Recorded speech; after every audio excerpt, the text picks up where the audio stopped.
Fatih yang rutin kita terapi ya selama 1 tahun, yang dengan izin Allah sudah bisa jalan. Tinggal sekarang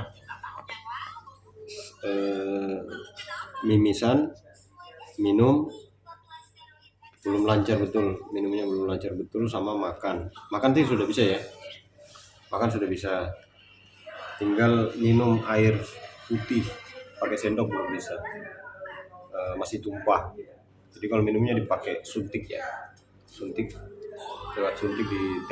ditetesin gitu biar bisa minum. Selang makannya alhamdulillah sudah copot, sudah 2 bulan yang lalu ya, sudah 2 bulan alhamdulillah bisa bertahan sampai sekarang. Jadi proses perubahannya itu bertahap ya, sedikit demi sedikit. Tadinya kaki mulai bisa lentur ya, ini tadinya kakinya seperti ini ya, lurus ya, tidak bisa ditekuk, lurus gini. Jadi kalau jalan berdiri pun belum bisa. Itu sekitar berapa bulan baru bisa belajar jalan ya? 6 bulan Ya, itu sekitar 6 bulan baru bisa belajar jalan. Itu pun belum normal, sekarang sudah normal. Ini udah normal. Ini pun masih ada sebenarnya dia. Kalau dikasih efek kejut dia masih getar dia,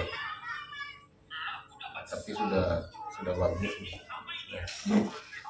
Jadi kalau masih kaku itu ketika dikasih efek kejut begini dia getar. Ini sudah enggak. Itu udah bagus ya. Ini udah lentur.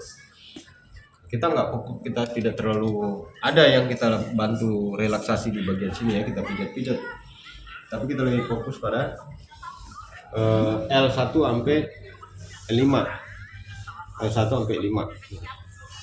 terutama termasuk pinggul ini dan di bagian ini. Ini pun kalau ditekan-tekan dia tidak senang. Nah, ini membantu untuk melenturkan di bagian kaki. Ya. Kalau di bagian kiri tidak ada masalah. Bagian kiri tidak ada masalah, ini normal ya. Nah, ini sekarang lemak di bagian punggungnya mulai dari lambung ke bawah itu sudah cenderung bagus. Ini kalau kita cari sumbatan di sini hampir sudah tidak ada ya, di bagian ginjal sedikit ada ini, tapi hampir merata sudah bagus. Ini juga sudah. Nah, untuk ke atas ini lemaknya masih dominan ada di bagian paru ya. Ini juga lemak di bagian paru, ada di bagian paru ya, di bagian paru sama di bagian belikat bahu ya, sama di bagian belikat ini masih ada. Ini cenderung bagus. Ini pun kalau kita tekan kuat nih dia tidak reaksi, kita totok kuat pun dia tidak reaksi, artinya dia sudah nyaman. Ini juga ini masih ada dia reaksi ya di sebelah kiri. Oke, di bagian kiri. Nah, di bagian paru kita lihat ya, bagian paru. Oke, biar dia rileks dulu. Kita tutup di bagian paru. Kita tutup di bagian paru, dia rasa tidak nyaman, dia langsung bergerak. Begitu juga paru kiri. Dia masih merasakan ada sakit ya. Dia nggak tahan di bagian paru. Nah, kemudian di bagian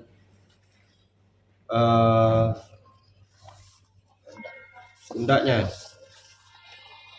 bahu ya, di bagian bahu ini kalau kita tekan ini dia tidak senang, dia tidak suka, ini terasa sakit.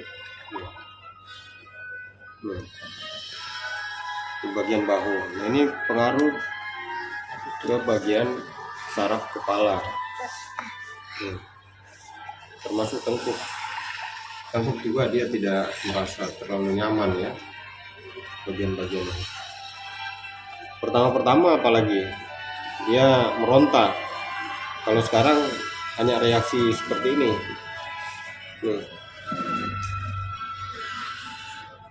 dia merasakan paling tidak nyaman. Nah, ini pengaruh ke saraf tangannya di bagian sini. Jadi kita totoknya masih harus maksimal di bagian sini, sama bagian belikat, sama paru-paru. Karena ini terkait saraf bicara, saraf mulut, lidah, apa semuanya di bagian sini. Jadi kita masih fokus di bagian ini. Kalau di bawah cenderung sudah mulai membaik ya untuk bagian kaki. Nah juga lancar ya. Bagian lambung juga sudah mulai bagus, pencernaannya bagus ya, lancar setiap hari. Ada BAB tidak sembelit. Tidak sembelit lah ya. Oke, sudah bagus, pencernaannya sudah bagus. Tinggal paru ke atas. Ini karena dia masih kadang demam ya. Kadang dia ada buat demam kalau dia kecapean, dia biasa demam. Pernah juga beberapa waktu yang lalu dia datang menggigil malah ya.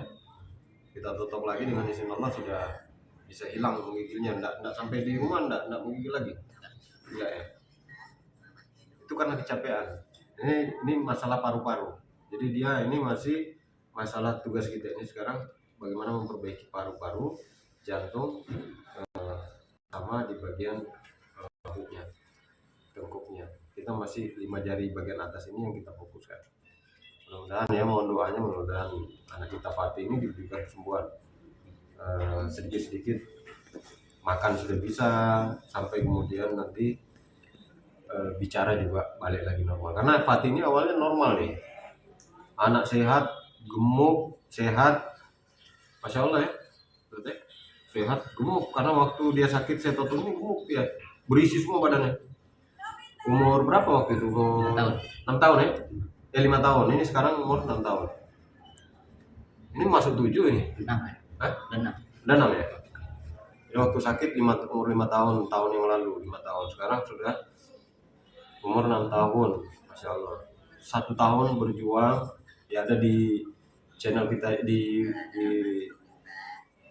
channel kita yang Aryan TV juga, ada videonya itu ya, 1 tahun Fatih berjuang bersama Toto Punggung. Ya, ini yang terbaru kondisi Fatih. Ya, mudah-mudahan Allah angkat penyakitnya, kembali lagi dia normal lagi. Masya Allah. Jadi kita sudah, ya itu kuasa makhluk tak kuasa. Allah kuasa makhluk tak kuasa. Kita hanya berikhtiar. Kita nggak pernah tidak menyangka, tapi bukan berarti tidak punya harapan.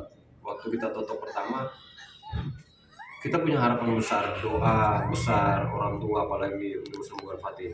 Tapi kita tidak menyangka. Saya juga tidak pernah terbayang bahwa Fatih akan diberikan kesembuhan oleh Allah. Karena melihat kondisinya begitu memprihatinkan. Karena kata orang tuanya Fatih aja, kalau menurut dokter itu sudah permanen, sudah seperti itu. Artinya udah cacat gitu.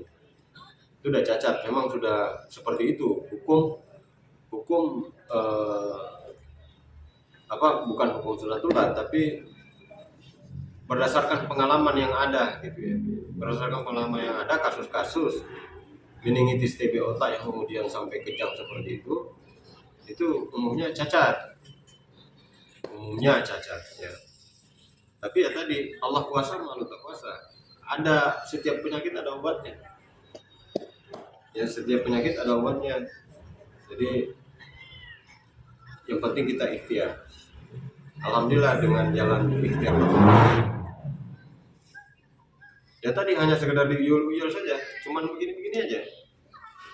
Subhanallah, ya, Masya Allah, ini hanya begini-begini ditotok-totok aja terus-menerus selama 1 tahun. Artinya kita butuh kesabaran, butuh istiqomah, butuh sabar, doa, butuh sabar.